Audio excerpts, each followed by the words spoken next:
Fergus. Now, who all is from Carrickfergus? Something up from Carrickfergus? That's good. I like to see outsiders. It is one of the most historical towns in the whole of Ireland, and a lot of people say that Carrick didn't exist until the Normans came. A lot of baloney. We can go right back 7,000 years before the Normans ever got here. This was a thriving place before the Normans got here. And if you look down this street here, this is High Street. It's the main street in Carrickfergus. Used to be known as King Street in the medieval period, and it's the same breadth as it was in medieval times. Oh. All the buildings that are built here are built on top of the original tower houses that were here. There was about 15 tower houses in High Street, all belonged to very high-ranking people, like the Savage family, Savage by name and Savage by nature, I can assure you. And they were very high-ranking, very wealthy. The Dobbin family, then we had the Dobbs, the Wileys, the Wills family, and we had Captain William Pearce. Captain William Pearce was a very famous man. Has anybody ever heard of him? You know Pearce Park in Windmill? Pearce Park? That's named after Captain William Pearce. Captain William Pearce was the man who saved Elizabeth I's life. He helped her escape before Mary Tudor had her head off. And when she became queen, she repaid him by giving him land and title. She gave him land in Carrickfergus. Oh no! Which was a wonderful thing in those days. Yes, it was. You were privileged to get land in Carrickfergus in them days. This was Elizabeth I's baby. This town, I loved it, adored it. She was the one that gave us our borough status in the first place, and she also gave us our first mayor. Up until then, they were just marshals and piddly people. She gave us our first real mayor, and he was a guy called Thomas Davison from Norfolk, and he was here for 25 years until he died. A very wealthy man, a merchant, and he owned a lot of land here as well. But Captain William Pearce came over here, built himself a tower house, and he became our governor. And he was an amazing man, and he stayed here for the rest of his life and contributed to the town greatly. He's now buried in St. Nicholas's Church, along with all the other hierarchy that lived here. Rose O'Neill, the O'Neills actually set fire to this town. They sieged it, nearly burned it to the ground. The only thing that survived was the tower houses, because they were made of stone, and the castle, of course. And the O'Neills came through here in 1573. Solely by MacDonald, the MacDonalds, the Scots, they came through here in 1575.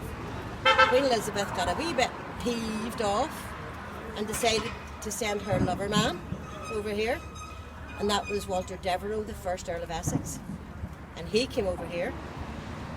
Just before he came over, he ordered a house to be built for him, which was built in Essex Street, which is up there.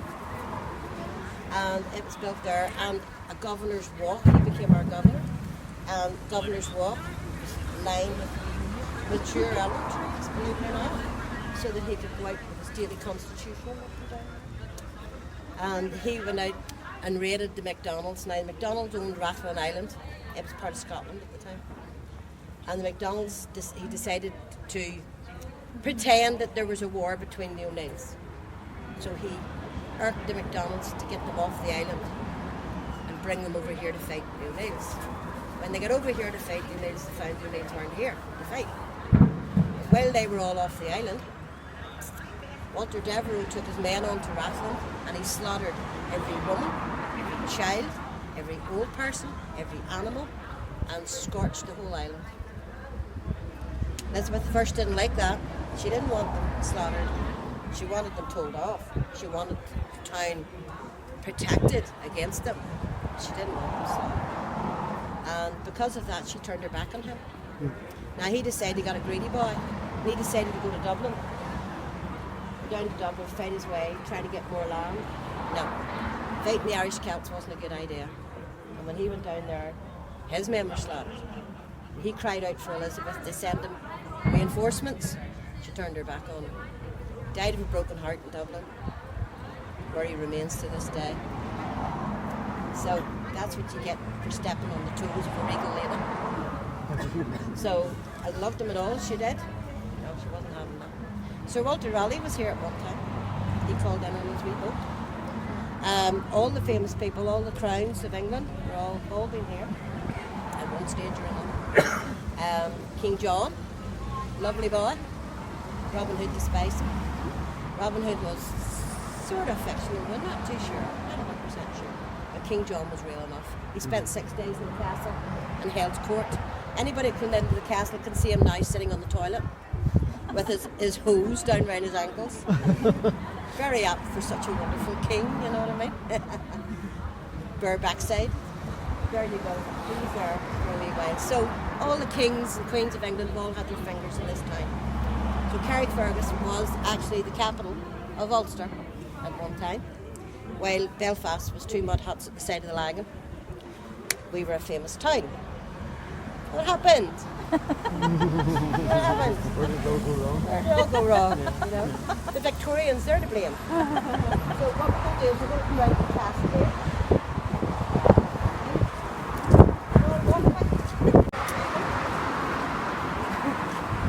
I had a 3-year-old ask me, is that made of Lego? No, so, you just want to come round a wee bit? Come in. I don't bite. So, castle was built in 1177 by John de Courcy. Now, that castle has witnessed so much murder and mayhem, sieges, people dying, people being eaten alive. It's all gone on in there. And sometimes the remnants of it all is still lingering. Trust me. It's haunted. Definitely is. And everybody said, oh, no such thing as a ghost until you actually see one. And then you know there's ghosts. But anyway, it is haunted. And there has been so many people hung, drawn and quartered, hung outside the gates. That's what we used to do with highwaymen. Hang them outside the gates and let them hang there till they rotted and drip its hell off. That's exactly right. So the biggest and most famous murder in there was the murder of William de Burgh.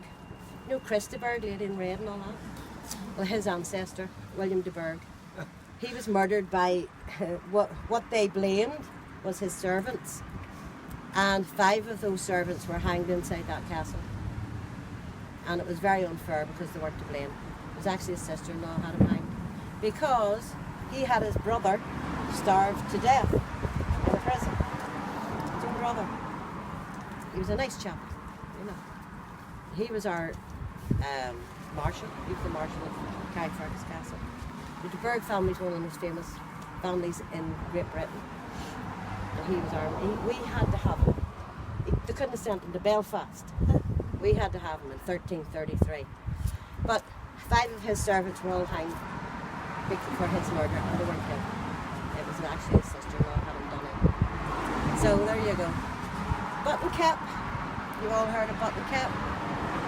Well, button cap was in the Victorian era. The reason they called him button cap because he was a militiaman. And the militia was stationed in the castle. And they wore a pillbox hat with a wee button on it. That's why they called him button cap. But he did have a name. And basically button cap was hanged in the castle because they blamed him on the murder of one of the officers. And again, he wasn't guilty. It was the other guy that was with him that murdered the officer, but he got away with it.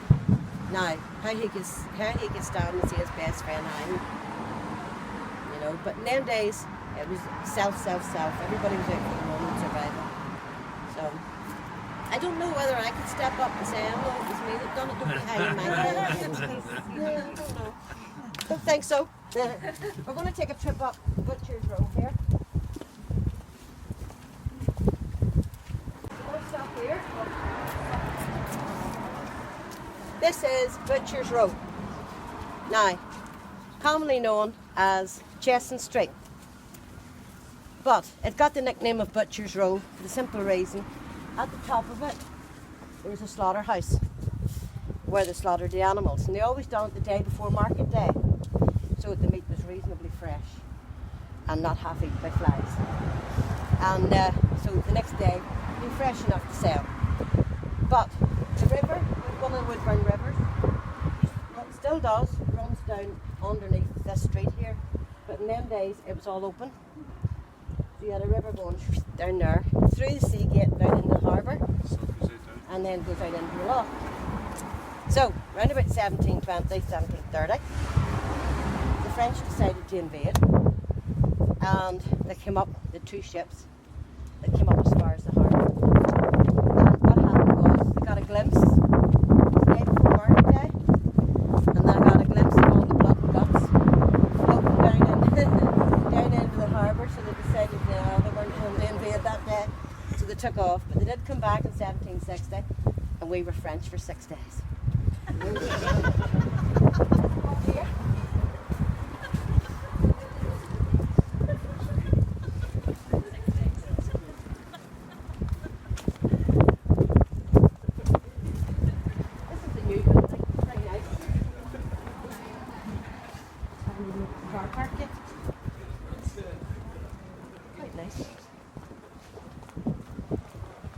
These are two of the oldest houses of Chesson Street.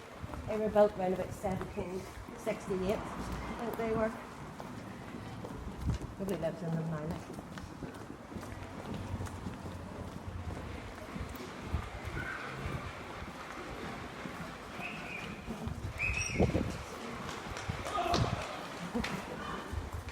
Right. This wee gate here, you wouldn't want to be standing here going, let me in. This was the original gateway to the graveyard, to the church. Now, I love the way they took on a little bit of history and put the gateway back in again.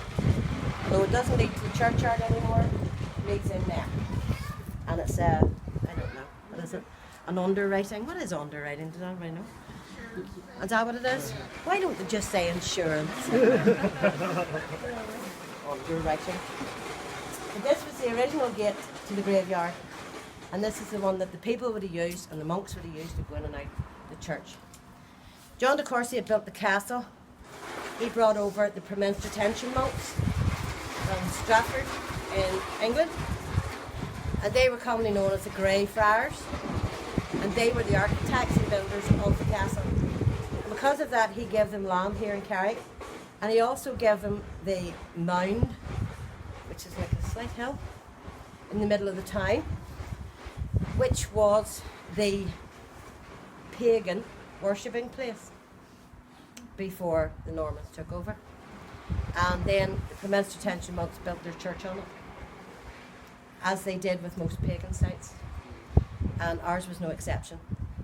He also gave them land out to Belfast Road, which was then called Woodburn, and they built a massive monastery out there, one of the biggest monasteries in the country. It's built out there. The remnants of that monastery are still out there, behind what used to be Cordalls. Right up at the very top of Cordalls, that's where the monastery sat. Now they owned all that land there. They were totally self-sufficient.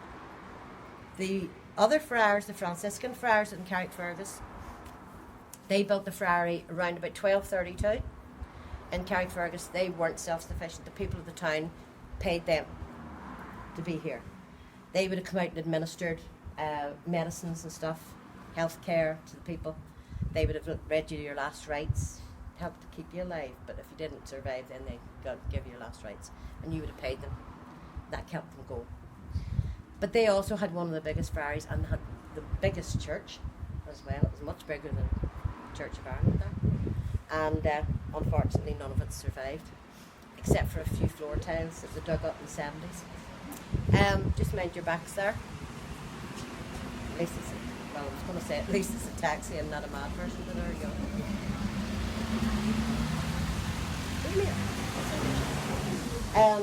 So this was the original gate. We're going to go around now and have a wee look at the other gate, which was the secondary gate. The third gate they built was in Lancasterian Street. We'll go around and look at the secondary gate here. Oh, hello, Flo. How you doing? Is there any Looking for a wee bit of business here. I'm just having a wee quick look. Is that alright? That's all right. Any children in the group? Where's the child? That's all right. I'll introduce it as Flo then. I'll not give you the rhyming word. Come along, Flo. We'll keep your hands out of their back pockets. Oh, we needn't worry about their back pockets.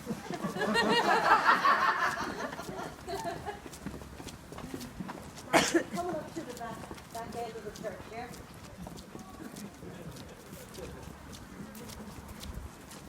That's there, everybody has dresses. Oh, and chips also. Drop out of the packet and not out of the mouth. Here we go. Shh. Shh. There's something going on up here. Shh.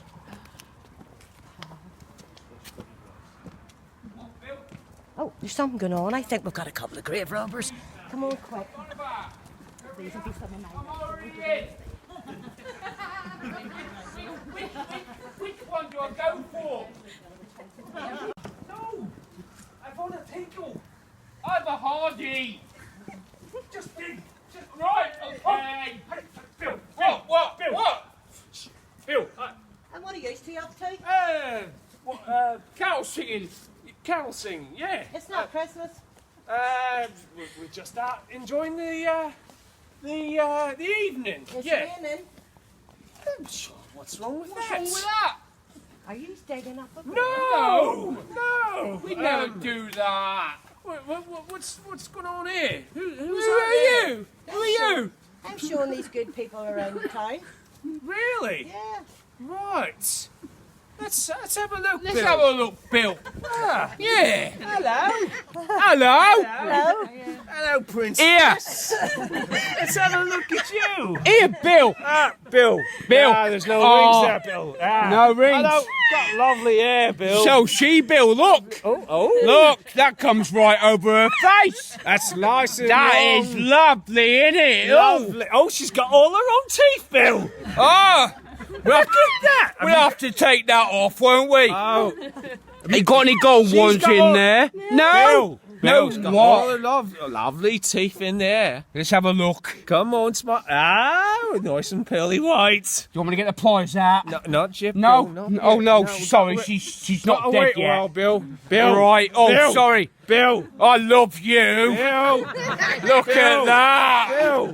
What? It's old Bill. Oh, Bill. Bloody Look at hell, the he's size old of him. Bill, isn't he? Look at this size of him. Do you want me to get him? No, Bill. No. We don't need Bill. Oh, Bill, no. No. Right. Okay. Who else? Bill. Bill. It's old Bill. He Hello, is old Bill. Bill, isn't he? I haven't long to go. And I'll second that. Lovely. Not long to go. Not long to go. Who else have we got, Bill? Oh, I don't know who we Hiding got. back there. Who's Let's have a back look, there? Bill. Let's have a look. Oh, someone's hiding there, Bill. Oh, Look at this, Bill. look at this at one this. here. She's hiding her hair, Bill. Oh, Look here, ties Bill. up, Bill. She's hiding it. Look. Oh, What the hell do you call that? Bill. What? She's got gold teeth, Bill. Has she? Has she? What's then? Gold teeth. You got gold teeth? What do you mean you got no gold teeth? Has she Let's got have all a the look. gold teeth? Let's Oh, have a Bill. look. Bill. I What? saw a calculator, Bill. Oh, that's lovely, Princess. Right, hold on, let me get the knife out. Oh, wait a minute, Bill. What? It's only costume. It's all right, Bill. All right, okay. Oh, it's all right then. Right there at the back there with that on. Oh, Yeah. hello. Hello, lovely. Hello, princess. You've got long hair, have you? Oh, Bill. What? Bill. What? Someone's not well, Bill. Who? She hasn't got long left. No. Wait. Let me check. You got gold teeth. No, she's got gold fingers though, She Bill. said she's got no Got teeth. gold fingers, Bill. Gold fingers. Lovely. Right, hold on. Let me take that. Ah, We've got to wait a while, Bill. We've got to wait a while. There's somebody else not Will.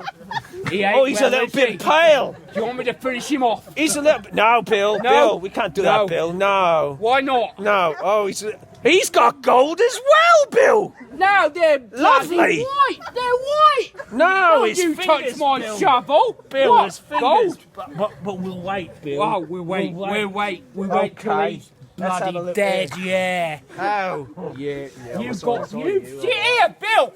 She's got lovely hair. Don't you move. I'm talking about you. Oh, Look yes, at Bill. that. Lovely hair. Yes. That's lovely, that is. And that one there at the back being all quiet. Hello, Princess. All right, lovely. Oh, she's glittering at the neck, Yeah. Bill. What's that round What her is neck? that round the neck?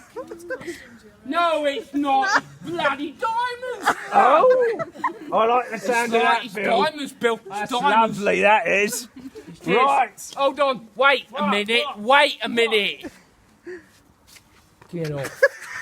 She told me she didn't have long hair, but she's got bloody lovely hair, Bill. Oh, She has. mark her cards then. I will. And I want those, what do you call them? Spectacles. Bill, What? let's try 3 syllables, Bill. All right. One, mate. All right. I don't know what you're laughing at. Your bloody hair's lovely. Oh, I've skipped here. Oh, wait a minute, Bill. at that. Bill. Look. She's got one eye, look, Bill. She got Look at bloody- that. Oh, look at those teeth. Oh, the teeth are Yeah. lovely. Look Look at the at lovely them. hair, though, Yeah. Bill. We can make a lot of wigs out of that. Yeah. Yeah. What's Yeah. he like? He's got no eyes, look. Bloody hell. Has he got hair, though? No, he ain't got bloody hair, Will. Well, 3 out of 2 ain't good to... He's got bloody good teeth, though. 5. I got can't good- remember me marks, Bill. All right, then. Let's go for it. No, let's see I what want else her is hair, here. though. I want her bloody hair. Let's have a look here. What? Nah. So, you're What? here to find out about grave robbers, yeah? Yes, give us a wee story. Right. Not that we would know anything about it, of course. Who are grave robbers? I don't know, Bill. Do We're you know any grave diggers, robbers? not grave robbers. No, Bill. Oh, Shh. shush. Keep it quiet, Bill. All for right, goodness all right, sake. all right. Old Bill's over there. Oh, old Bill. Are you old Bill? No. Nah, right. You better So- not be old Bill. Nah, of course, this is only hearsay. All right. What's Not he say? that we met him I the other say- day. I say Shush. hearsay. No, Oh, right, okay. don't confuse me, Bill. Right, please. okay, Bill. Right. Sorry. Sorry, Nah. Bill. So, what would have happened, again, we would not do this, all right? Just to make that clear. Now, a hole would have been dug shortly after the person had died. Bill, what are you doing, Bill? Digging the hole. No, Bill, not in front of everyone, Bill. Oh. Holy, do you want to get slapped up? Do you want your collar felt? Stop being stupid, Bill. Stop. Now, so, instead of digging a hole, a large hole, a small hole would have only been dug up, roughly the size, just enough to get the body out. As soon as they dug right down to the coffin would have been smashed. Until, what? Smashed. Bill. Alright, yeah. Once the coffin had been smashed, a big stick with a hook would have been right round it. And then the body, hello. The body would have got hooked round here and brought right up the hole. You want to use the shovel? No, Bill. He's a wee bit to go yet, Bill. Yeah. Now, as soon as the body would have come up, Bill, relax. Get up. Easy. The body would have been sold. Now, the body would have been used for medical science, gold teeth, gold fingers. She got some gold over here. Hey, What's she got? Whoa. Easy. A wee bit to go yet. Gold fingers, Goldfinger! hair for wigs, teeth for false teeth. She got false teeth. She's got lovely teeth over there, Bill. Lovely teeth, yeah, but she's only got one eye, so don't worry about it. You know what I mean? Alright. Right. And everything basically would have been sold. Clothes and all. a lot of money would have been used for it, but loved ones would have been, shall we say, sentimental, of course. So, I'm sure you've all saw them. The large concrete slabs would have been put down, but that wouldn't have been done just out of the blue. They'd have done that on purpose to stop us, well, no, sorry, stop grave robbers from actually digging up. Also, they would have done the likes of hiring military to guard the grave for a little while. Because after a certain amount of time, it wouldn't have mattered. The body would have been useless. Now, true story. That stunk. It would have stunk. Yeah. True story. Miriam McCall died. Come on. Mary McCall died. Miriam McCall died. That was bloody useless. It bloody was, Bill. Wasn't it? Unbelievable. She died. She died. A couple of grave robbers dug her up. Depends on which way you look at it. However, when they dug her up, the grave robbers saw her hand. Full of gold it was. It was. Decided to try and cut the gold off. With my knife. On the first slice, her eyes opened. Grave robbers ran off, terrified. I flipping did. Bill! Sorry, Bill. Nah.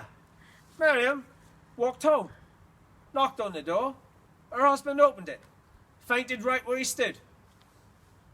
True story, she's buried in Shankill Cemetery.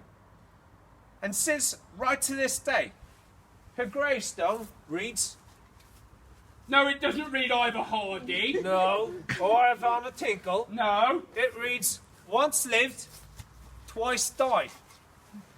True story, that. And we had nothing to do with it. No. Allegedly. Allegedly. Thank you, old Bill. You know, Nah. he's not old Bill. You don't know yet, though. He's got good teeth, Bill. Yes, Bill, but we've already discussed it, Bill. We has to wait a while. Right. He ain't got that long anyway, has Not he? that long, but we'll see him No. soon. Don't worry about it. Right. Right. I now, want Bill her. has a bit of work to do, don't you, Bill? I want her with the hair. No, Lovely hair. She's got lovely hair, Bill. Bill. Which one, Bill? That one over there. Oh, the one with the one eye. Yeah, the one with the Oh, one Bill. eye. You're squinting to you sideways, Bill. I know. Useless that is. I could use the eye as well. You could use the eye as well, Bill. Yeah. Hair and the eye, that'll do me. Bill, What? back to work. All right. And you, clear off. Yeah, go on. Get out of here. I'm gonna We got go- work to do. I'm going to go and see the militia. Bill, You go and dare see the militia, you'll get this spade round your head, woman. good seeing you. Nothing to see here. Go Goodbye. on, go on, get out of it. Have a good night.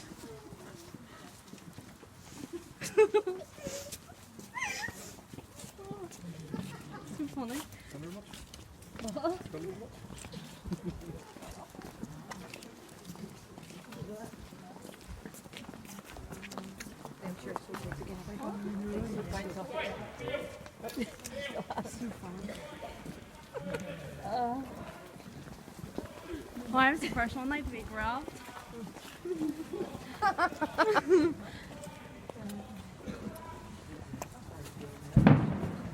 You just gather up here a second. Now, grave robbing, you've all heard of Burke and Hare and all the rest of it, most famous ones. But there was thousands of them. They were a pest, an absolute pest. But they did sell the bodies, and most of them went to the medical university in Edinburgh. And bodies from here, they even as Carrickfergus had grave robbers. And they had to get them fresh. You know, a few hours after they were laid to rest and everybody had cleared off, grave robbers were in. This is why people hired the militia or the police or anybody at all, any big guy, to sit by the grave for a day or two until it was too late. The body would be no use.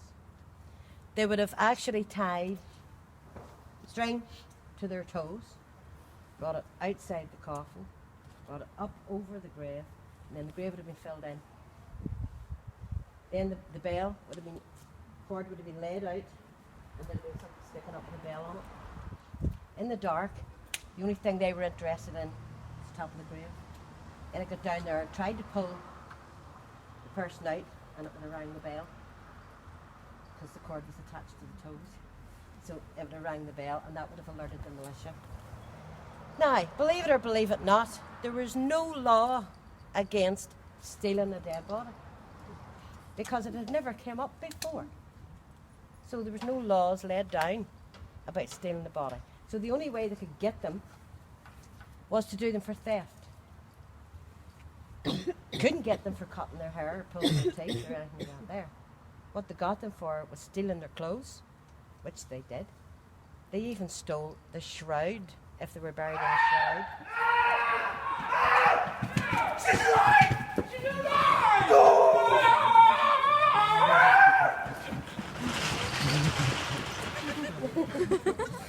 They've got a live one.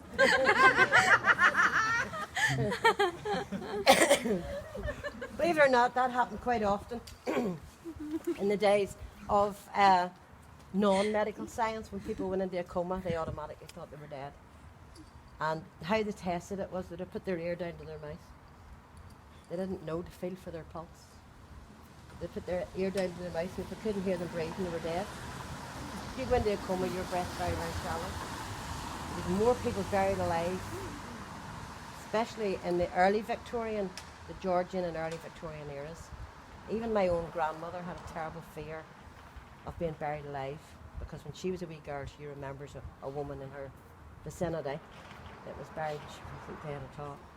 And they didn't realise that for quite a long time, you know, until eventually they found out that there was such a thing as coma.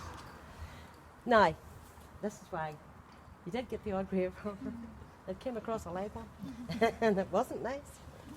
But they sold the teeth off, and dentures were made out of the teeth. Could you imagine? Yes, dentures and dead men's teeth. Dear, dear, dear. The hair was, in them days there was no synthetics. So wigs were made from real hair. So the longer and more luscious the hair, the more likely you were to get hit over the head and cut off you. Because there was good money in that.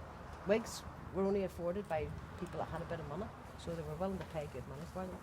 So it was good. It was a good business to be in. If you had no conscience, weren't afraid of anything, not like them too, and really was a bit of an animal, then you could make a lot of money.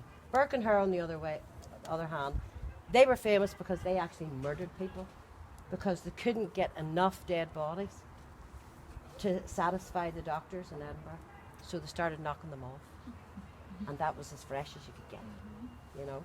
So one was caught and hanged, the other one got away and lived out the rest of his life as an undertaker. So isn't that lovely?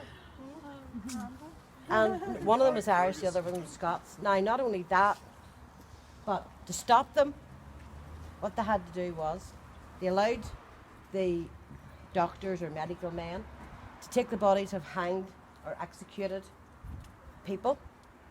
That still wasn't enough. So they allowed them to take, when the workhouses started to open up, they allowed them to take the dead from the workhouses. They were free, so that stopped the grave robbers from being able to make money from bodies, because they were now getting them free. Then people started actually donating their bodies to medical science, and that's why they can do double bypass operations and all sorts of things that they can do now and keep people alive, thanks to all those poor people that were dragged out of their coffins. But anyway, there you go. Let's go and see if we can find any more dastardly people in Carrickfergus.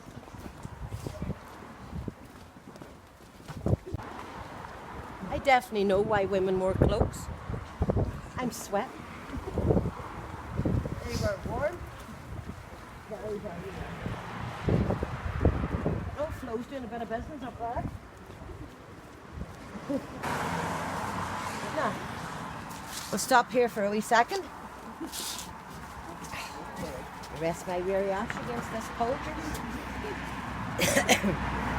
Now, there's not very many of you at all that look old enough to remember when we had a beach.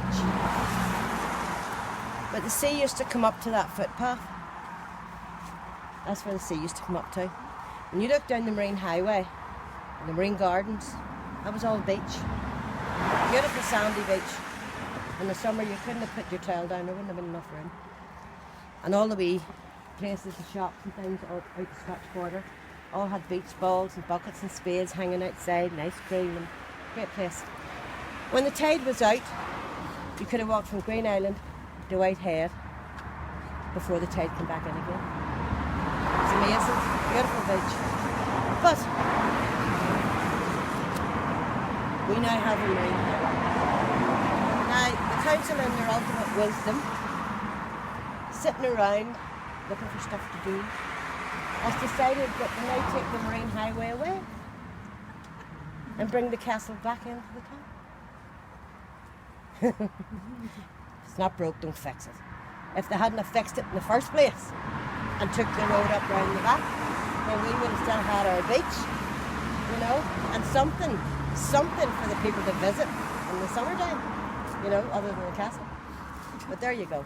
But the water came right up. Used to be houses that sat here, and they were on stilts, because the sea used to come right up and underneath it. And I remember those. Yeah. Oh God, I remember those. Do you remember the beach there? Oh God, the beach was brilliant. I have photographs of myself with a kid on the beach. Uh-huh. Now, you know the wall that runs out the Scotch Quarter, a wee stone wall? Well, on the other side of that, there's a 12-foot drop onto the beach. That was the beach.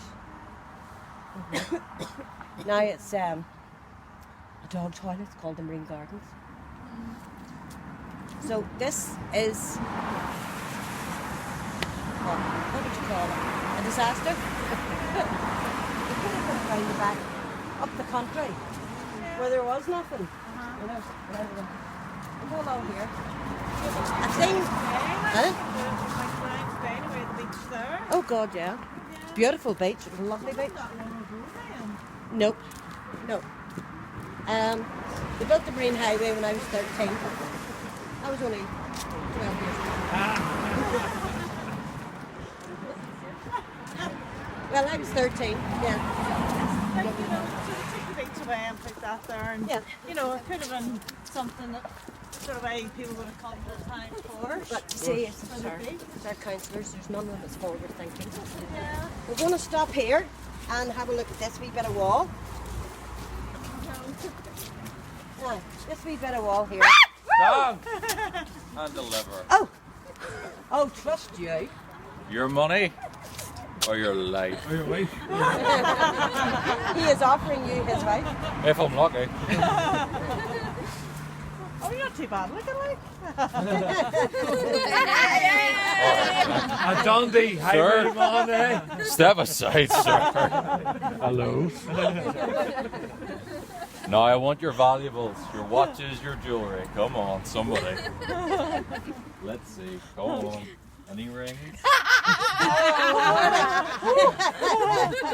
Hey, Dirt. I think I've hit the jackpot here. Oh, hang on.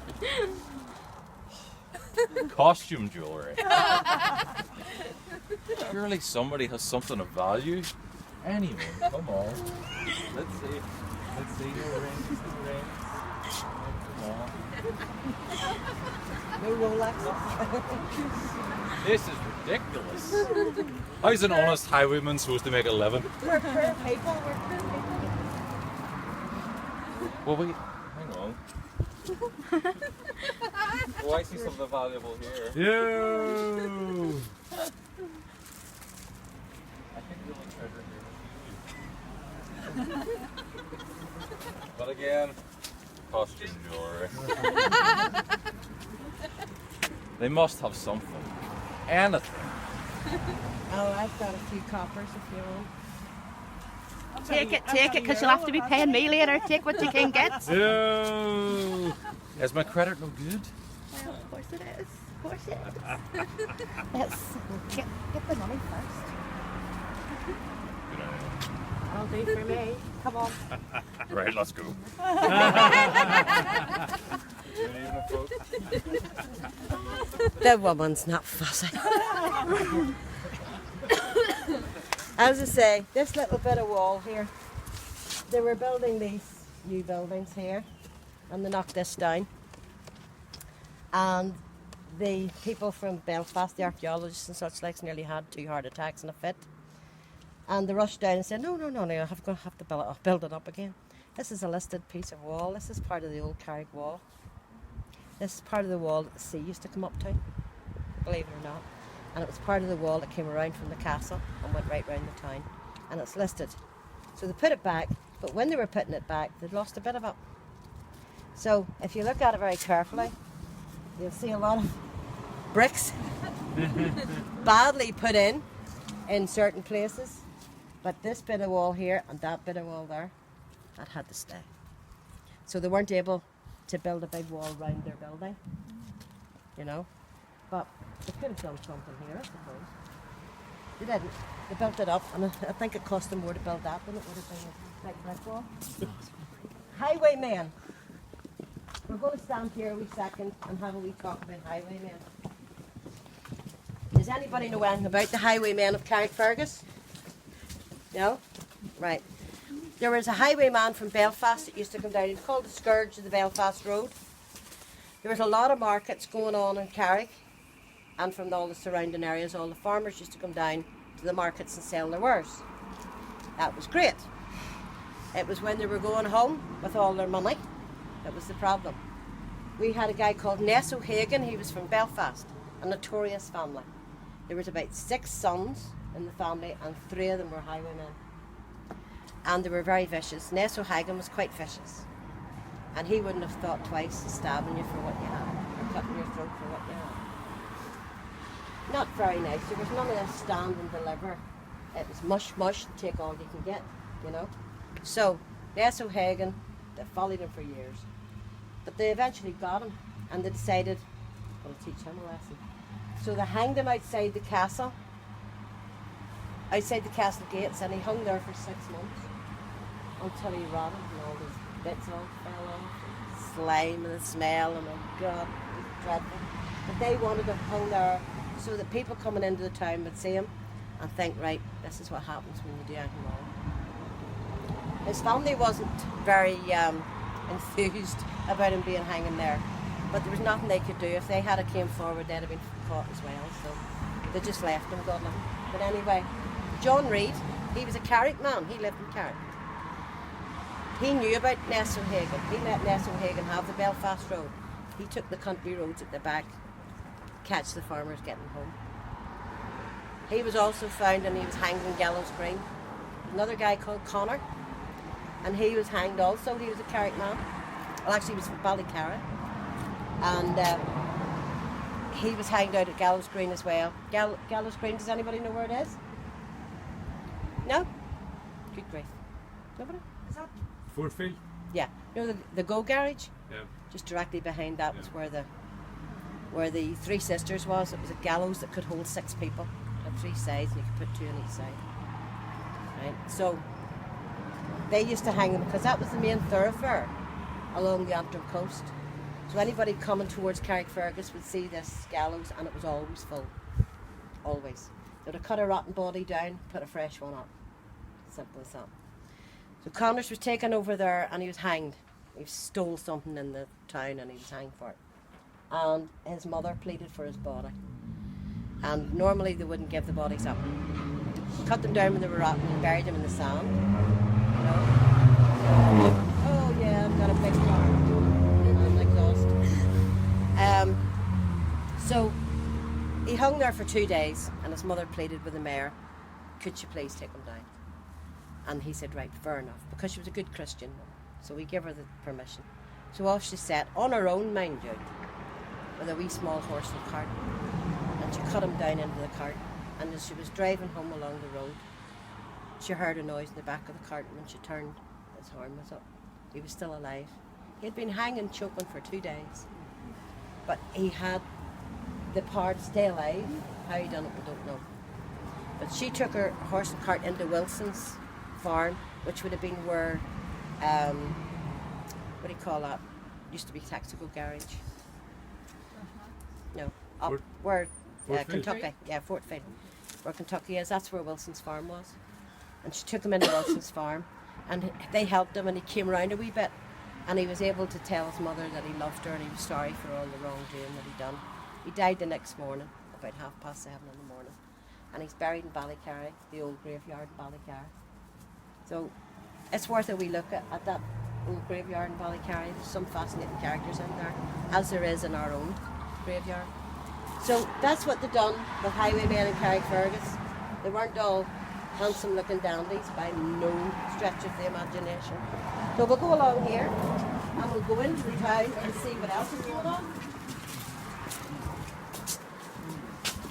We're going to have a wee trip up Murder Alley and see what happens. Oh, Oh, can hello, you Dave. stop tramping all over? You're chasing all my bloody rats away. What are you hiding in here for? You supposed to be I was working? chasing bloody rats. Oh, right, I see. Well, I was having a quiet smoke. Ah, that's more like it. So tell these good people what you do in here. Well, I kill the rats. Keep all the rats down. The reason why we need to keep the rats down is rats carry diseases. As two of my apprentices could have told you, but they're dead now. Because the rats bit them. We catch all the rats by hand. Get the dogs to corner and then just grab them. But my apprentices didn't get the knack of it. You're supposed to catch them by the neck. They were catching them by the tail. You know. But Carrick Council pays us for the rats. But what the tail for is the tails. So we cut the tails off and we're supposed to burn the rats because they don't want the dead rats, they just want the tails so they know how much to pay with. But they cut the money down, and plus we were getting damn good at it, getting rid of all the rats. So we started breeding the rats and we're cutting the tails off. So we could let more rats go, you know, keep ourselves on a job, you know, pre-enterprise. But we found out some of the landed gentry, they like to fight rats and like rat baiting, so we were selling rats to them, and we were breeding. And there's this new sport as well. You tie your hands behind your back and you put a rat into a small barrel, cut off barrel, and you put your head in and you try and bite the head off the rat before it bites you. So we're getting good money, you know, we're not too bad off. We also found the rat tails are very nutritious, you can eat them. But what we do is we soak them in cider so it rots the bones down and makes them very soft, and then dip them in sugar. I always carry a few around because, you know, feeling hungry at night time. Would you like a rat tail? Yeah, Would you like one? thank you. Anybody else want a rat tail? You can eat them. They're really nutritious. They're a bit Good for you. soft. Full of sugar, full of calories. Make you fat. Anybody else want a rat tail? Come on, you will. Paramedics available in the next 24 hours. We'll sell them for £25 a bag.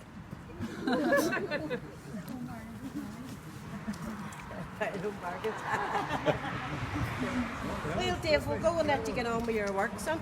Yeah, well, look, I've got a few more to catch. I've got 2 here tonight, but use lot tramping around, scared them all off. Yeah. So I think I'll just be heading up to Dublin's and have a mug of ale. Yeah, maybe you can have a hooky round their kitchens. I wouldn't know. I was going down into the, I was going down into the cellar. Oh, down in the... Oh yeah, because I can tap the barrel at the same time as I'm chasing the rats. You've no flies on you. No flies on me. Off you go. Good Enjoy. night to you, man. Good night. Good night.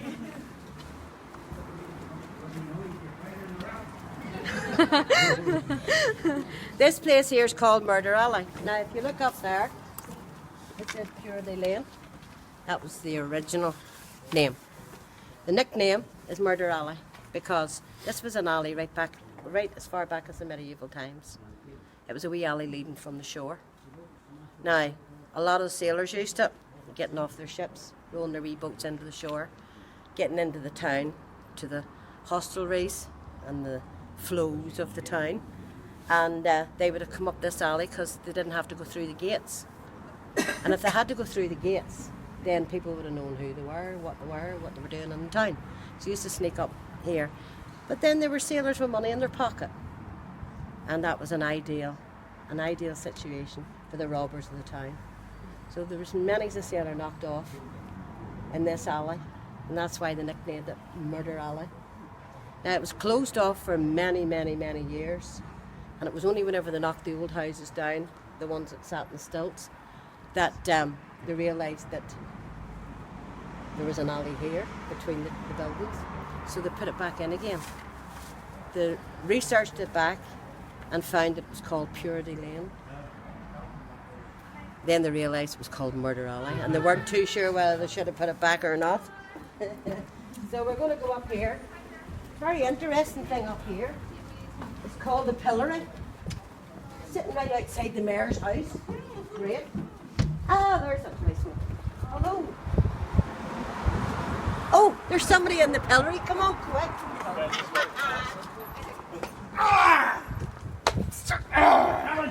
Seriously, you scumbag, I don't deserve this!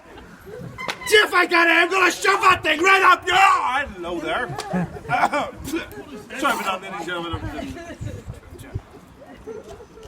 Oh, hold on a minute. You're not one of these bunch of crips coming out to have a witness at me. Yeah. Oh, look at the criminal in the pillories. Well, you can bugger right off. I'm not a performing monkey for you lot. Tell these people why you're here. While I'm here, I shouldn't be here at all. I've got a little drunk and disorderly, a little. Street brawling, a bit. The last person in your position stole a pig. Do you know who was caught? How was he caught? Somebody squealed on him. And I'm in here for that! Squealed into the bed. Seriously, you do a little bit of street brawling, a lot of drinking, a bit of forgery, a little petty theft. But you got And you get stuck in here for it. It's not my fault I earn a good pay. I like a flagon of ale. I like fast women. And this is where you put me. It does tend to get me into trouble. Now and again. Alright, most weeks. Actually pretty much every day. But I don't deserve this.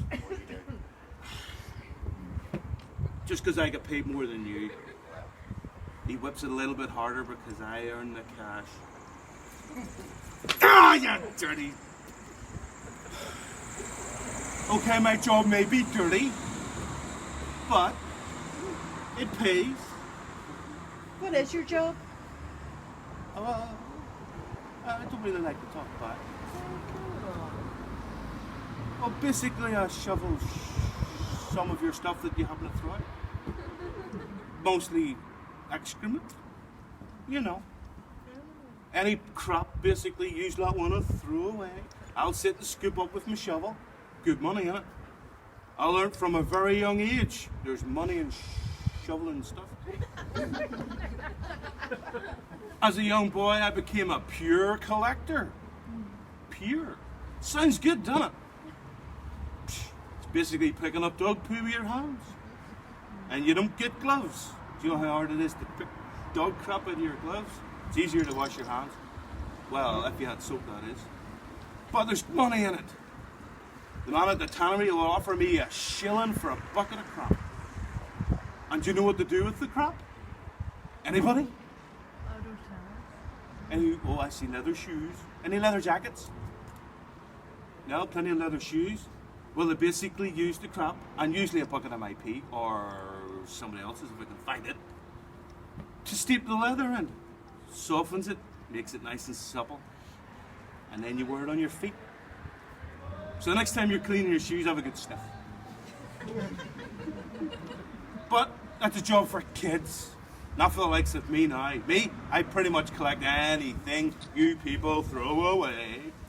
You talk about your recycling. You just don't know what recycling is. I'm the original recycler. Every single little piece of crap you throw away, I get money for.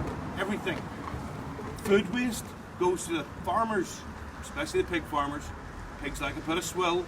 They'll eat anything. Actually, they do eat anything. They pay me for that. Horse crap. Do you know how much a horse craps? £14 a day per horse. And there's a lot of horses in this stinking town. And that's money. Especially for you middle class lot that like their manure on their roses. Oh yeah, get top money for that there. And if the horse drops dead, oh, there's money in that too. Take them to the glue factory. Oh yeah. They'll boil it down, turn it to glue. Do you like your sweeties? Do you like your sweeties, ladies and gentlemen? Oh, your gelatin? Yeah, it comes from horses. Yep, fat from horses. Mix it into your sweeties. Tasty. Bones, crushed down, fertilizer, gain for your bloody roses. Everything for your roses. But there's money in it for me. And then there's all the stuff you throw out with your garbage. Wee ring disappears here, coin drops in there. I rummage through the lot. All good for me. But as I say, I like to spend it. Drinking women, gets me into trouble, you know. But it's worth it. Not that the women stay along. I like fast women because they don't hang along with the smell of me too. You think I wash? I can't afford the soap. Soap's expensive. I can't afford it, but I'd rather spend it in flagons of ale. What can you do? And clothes, I pretty much pick up what you boys throw away. Yep, stick it on my back. It's dirty and it's stinky, but well, it's a living. Better living than you, eh, scumbag? That's for that one. Anyway, he's gonna stand here and watch me all day like a performing monkey. Yeah, hit him again, hit him again. Hit him again. Another one? I'm starting to enjoy this. Anyway, you lot, bugger off. I'm not here all. Well, actually, I'm here all day. Most of tomorrow and all night. Oh, okay. Well, I'll be around for a while if you don't mind. I'd prefer you didn't. Like, I don't like being watched. Weird, that.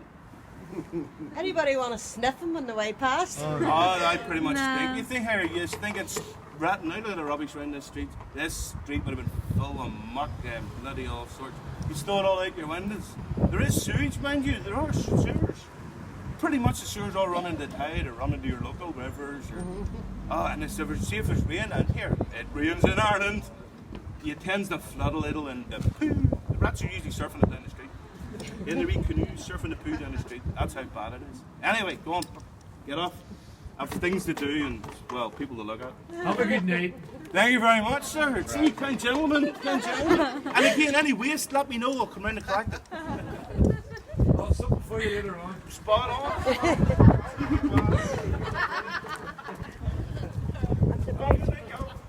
Surprised Flo wasn't trying to get a hold of him for after. No, it's lovely. He pays well. No, Yeah, no, I would say so. I'm coming. no. Give us a couple of days to get anyway. Thank you. These last women,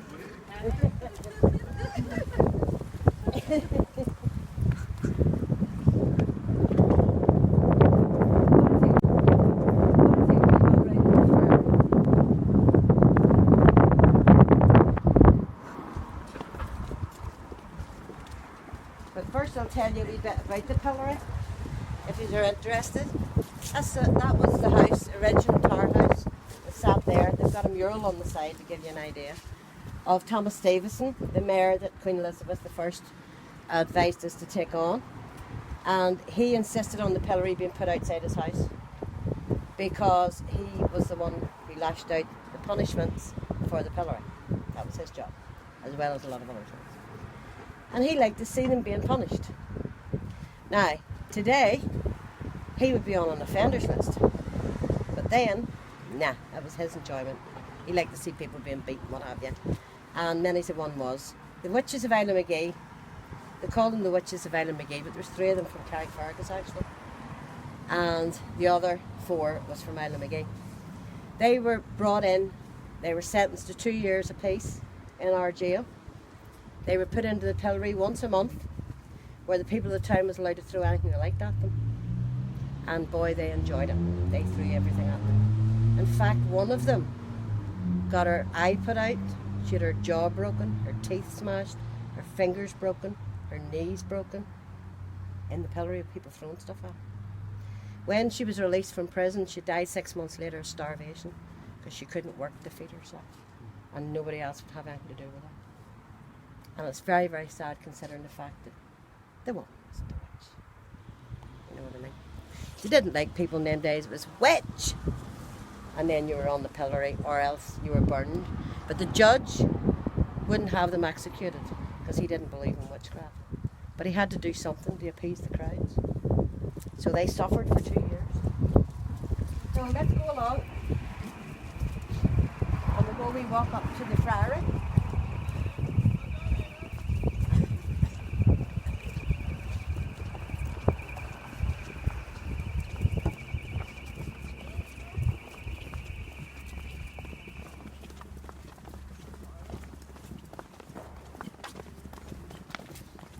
This is where the Franciscan friary was.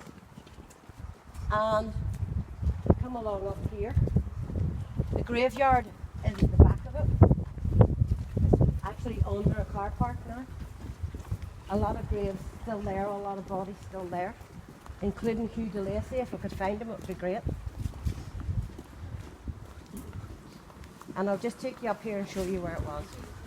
This is very spooky up here, by the way. I always take cramp my leg when we come up here. For some unknown reason. Oh, there's something spooky coming along here now. Ooh. Hello, Father. Hello. You look a sad case. I'm not very well. No, you don't look very well. I'm not very well. Goodness. And why are you haunting this place? We're trapped. We're doomed. Me and this young man are doomed. Yeah. I'll tell you the story. On the outskirts of Carrickfergus lived 3 thieves, brigands and robbers. The head of this clan was called Hugh McGilmore. He was the chief. A very dangerous man. One you never crossed. Hugh fell in love with a lady from Carrickfergus called Mary Savage, who was in a well-to-do family. Hugh couldn't work out how to get to her, so he pretended to be one of the McCrorys, who were another well-to-do family in Carrickfergus. So Hugh connived to meet the Abbot of Bangor. The Abbot of Bangor agreed to marry them in secret, kept it quiet.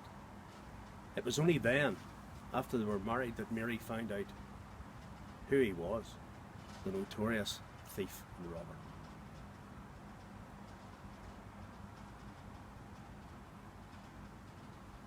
McGilmore sort of worried. Then Mary said to him, "It doesn't matter, I love you anyway. I'll go and live with you in your camp." So she did. After a short while, they had a son. I was coming back from Muckamore Abbey to Carrickfergus Friary. And on this journey, I heard shrieks and cries from the corner of the road. So I stopped to lend help, only to be set on by the notorious McGilmore. After realising his mistake, he sat down with me and repented. "Father, I'm sorry for what I've done, but at the same time, you neglected the lapsed. I charge you with that." To him I replied, "What can I do to recompense for this?" "Come and baptise my son." So I went to the camp and baptised young Seamus. At that camp, I met Mary. Mary was that bright light in a dark, seedy world. Most of the people in the camp respect her, which I was quite surprised by. But after meeting her, she was a lovely lady.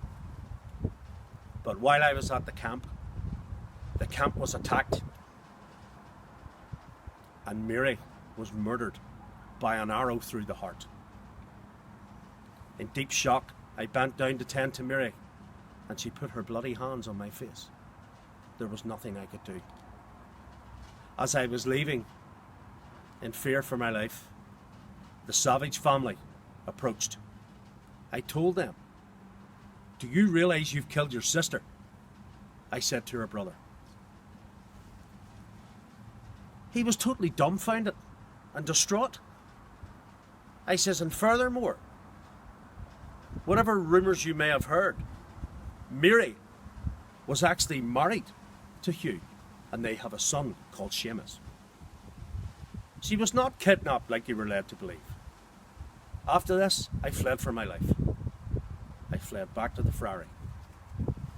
On doing so, I couldn't have been there any more than a watch hour when I hear this merciful clatter on the Friary door. I hear Hugh with his son Seamus and everything he had stolen from the church. Let me in, let me in. Reluctantly, I did so. But on closing the door, hot on his heels was the Savage family, to which I heard the faithful cry, "McGilmore, you're a dead man!" So I slammed the door in panic. As I did so, they surrounded the church. Hugh pleaded with me, "Get my son Seamus to safety," which I did, at great risk to myself. I then returned to see Hugh's fate. The Savage family had entered the Friary through a missing window. They gained access by one of their clan opening the door. They rushed into the main church where Hugh was praying at the altar. Mary's father Alan rushed from the back. Make way, he said. As he runs forward, he stabbed Hugh in the heart repeatedly. That was not a pretty sight, I can assure you. I then fled in fear of my own life. I brought young Seamus with me. We went on the run. We heard later that the abbot of Bangor was murdered in his cloisters. But unfortunately, one day they caught up with me and Seamus. And now Seamus, Seamus McGilmore, ask you to free us from this hell. I ask you to let our souls be free. Please hear our plea and our cry. We've had enough. We've seen enough. We are tortured souls. Well, Father, I would say bless you, and for the two of you to go in peace. Be May rested. you have a safe journey yourself. Thank you. Thank you for releasing us from this terrible spell. Good night to you.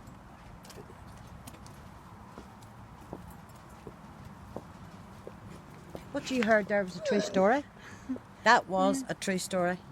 For the McGilmores lived up the Knocka in caves, and the Friary here was his sanctuary. Now, the Savage family, as I said before, savage by name and savage by nature, they done one of the worst things that they could have done in any Christian country, and that was to break sanctuary. The church was sanctuary for all sorts of people, and once you claimed sanctuary, that should have been it. You were okay until you set foot outside the church. But going into the church and murdering somebody at the altar, well, that was not the work of a Christian man, that's for sure. And he got away with that.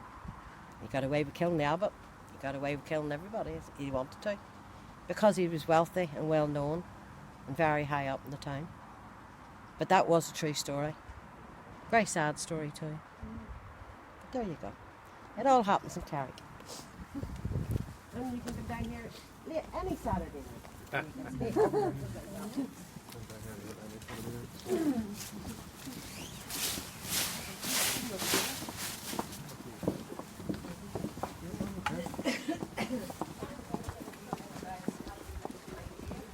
Oh no, not you again. Yes. What have you done this time? Same as usual. What? Drunk as disorderly, fighting in the streets, petty theft, fraud, usual, you know. I like my drink. Well, I mean, you haven't been here that many times. At least you'd think that you know how to control it. I do control it. Rapidly? Yeah. Two hands isn't controlling it. No.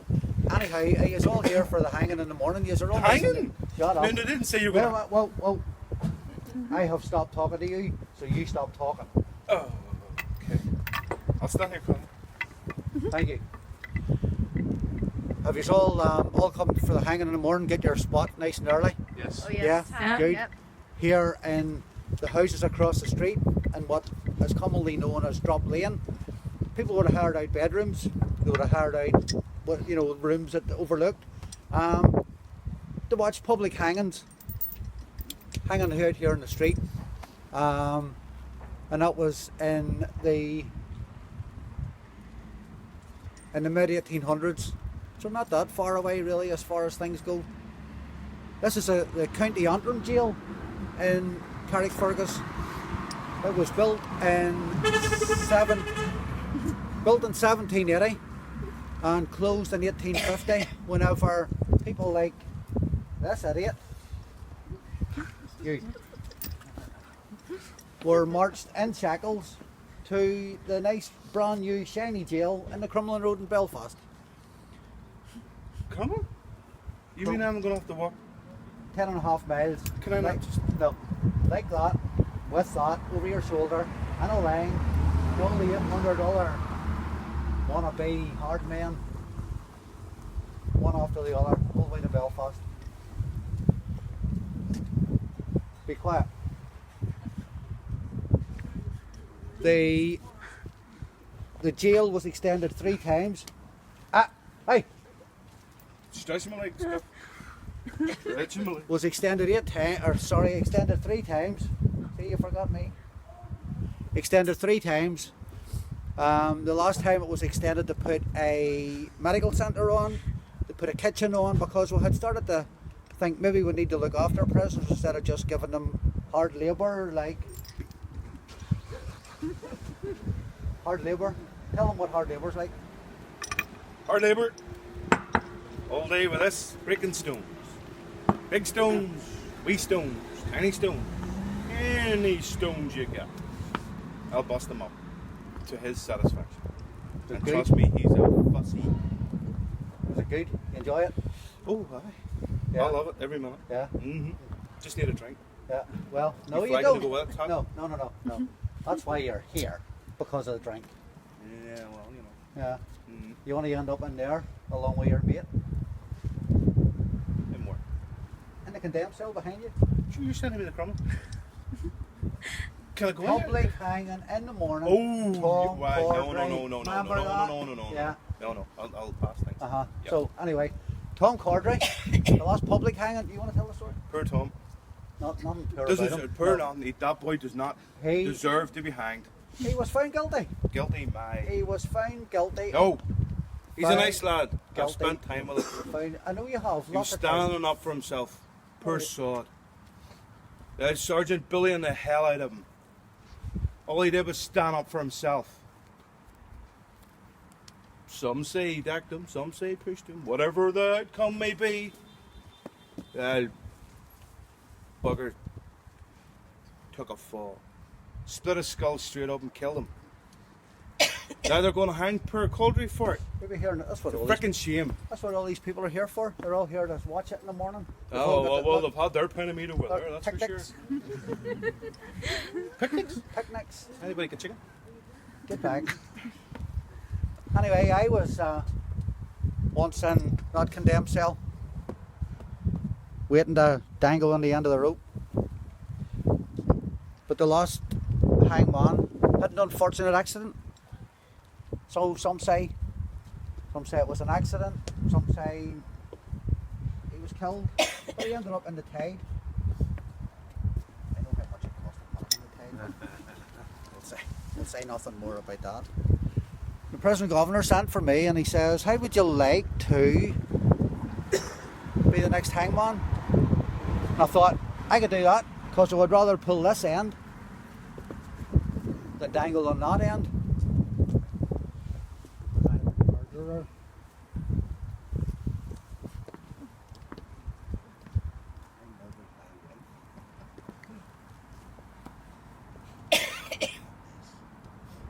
Fancy doing another one? Fancy doing another one?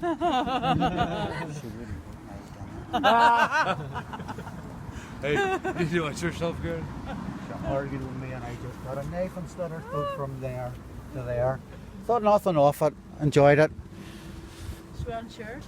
She wouldn't share, wouldn't share. She wouldn't wasn't need- sure. No insurance? Oh, no insurance. What's insurance? So unfortunately I ended up in there.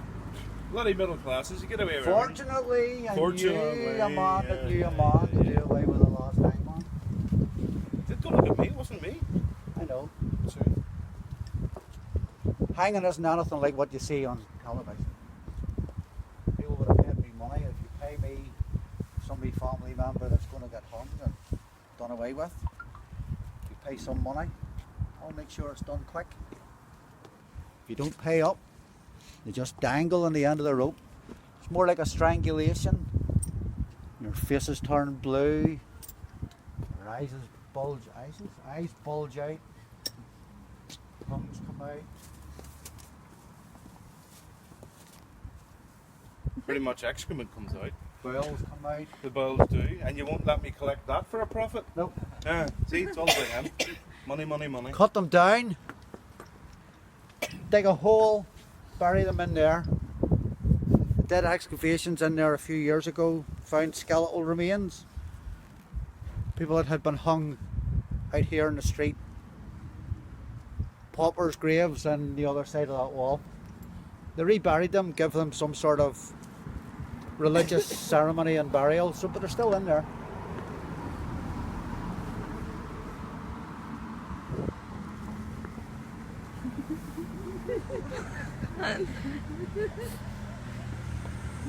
So anyway, I have a hanging to get ready for. If you want to go on over, not you. If you want to go on over and get your rooms for the night, get yourself sorted out in the morning, hanging's at 6 o'clock. Bed and breakfast? You want to join him? Can a man not get a break? Give me that. Oh yeah, okay. I've got plenty of breaks, thank you. Yes. So, on your way, get yourself settled for the night and I'll see you all bright and early in the morning. Lovely jobby, off we go. Not you! Where are you going? Bit of Crumlin Road, obviously. Anybody want to walk me there? I like a bit of company.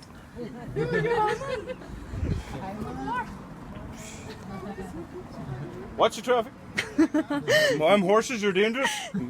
They've got wheels. Shall we? A long bloody walk. Gather up here for a wee second, catch our breath, and give a wee spiel about Dobbins. Now, Dobbins wasn't always an inn, it was a home. It was a home to the Dobbins family, and then it was a home to the Seeds family in the 1760s when the French invaded. The Seeds lived here, and young Thomas Seeds, and his father was the mayor. But going back, way back, to the beginning of the 1600s, the Dobbins family lived here. Why is flagging anybody bad? You're on your way to the Crumlin, are you? Oh, okay. Keep going. Okay.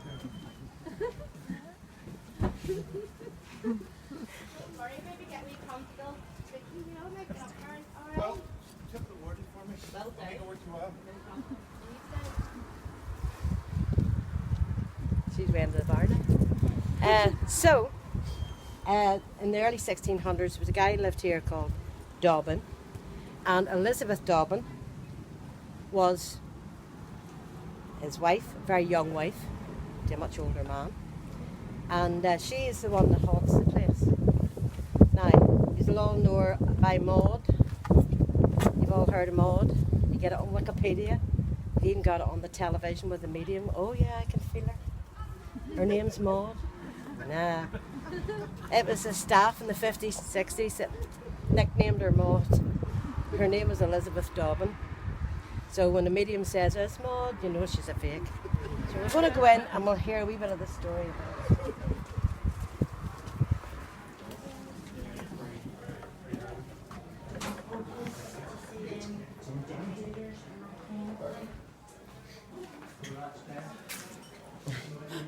You just gather around here. Yes. Are you all right, Elizabeth? I don't know. What's wrong? You're quite panicking? worried. Yes. Why are you worried? Well, the thing is, I've been a bit naughty with a soldier from the castle. And I think my husband might have found out because I know there's rumours he's going to find out. He'll find out. I hope he doesn't know. Oh, well, if he does, he's a very vicious man. I know. I shouldn't have done that. But You're a silly girl. You've met soldiers before, surely you can sympathise. Yeah. Especially the ones out of the castle. The best. Oh, I'm in trouble, I'm in trouble. Oh, goodness. There's nothing we can do to help you, I'm afraid. Not a thing we can do to help you.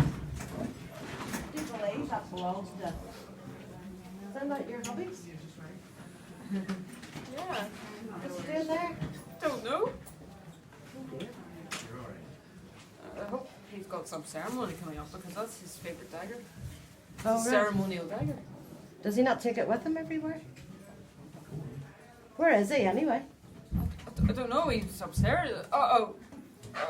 You're back. What do you mean back? I've been home all evening. You've been at the castle again. No, I haven't. I've been home and downstairs. I've been minding my own business. I never leave the house. No, you've been at the castle again. This time I know you have. No, you're making this up. I am not. The whole town knows. Everybody knows. Don't you? You know, don't you? Yeah, she's been on it, yeah. Everybody knows. And this time, I know. I've seen Oh, you. you're making up. No. I've followed you this time. You're just pretending. I followed you. You went to the castle and I saw you with a soldier. No, I know. I don't know any soldiers. No, you didn't say. You're just making up. You're just going on with the rumors. You're just pretending. No, I saw you with a soldier. You're upstairs with a... Yes, I saw you kissing him. I did. Okay. Which one of you told him? It was you, wasn't it? No, it was you. Was it you? It doesn't matter who told me. The whole town knows. You have ruined the sanctity of this marriage. I'm sorry. How long has this been going No, on? it wasn't very long. It was once. It was only tonight, I swear. How could it only have been tonight? Everybody knows. They were making it up. I haven't known this older, but it was only this just tonight. I only saw him tonight. I only kissed him. I didn't do anything else. There was nothing else happened. You're a liar. This marriage has been ruined by your deceit. No!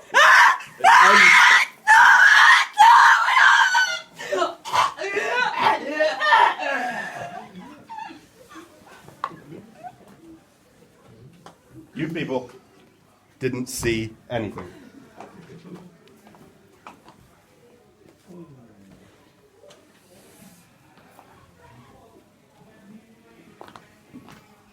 Out of my way.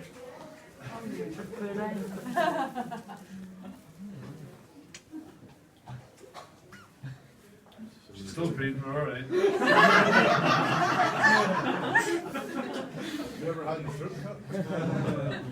That was a true story. Now, in the 1600s, Dobbin was a very important man. He went on to live his life. He went on to remarry. His wife was wiped from history. He got away with it. Nobody knows where she was buried, what happened to her after she got her throat cut. Nobody knows. They decided to forget she existed. It's better that than trying to try a man for a murder.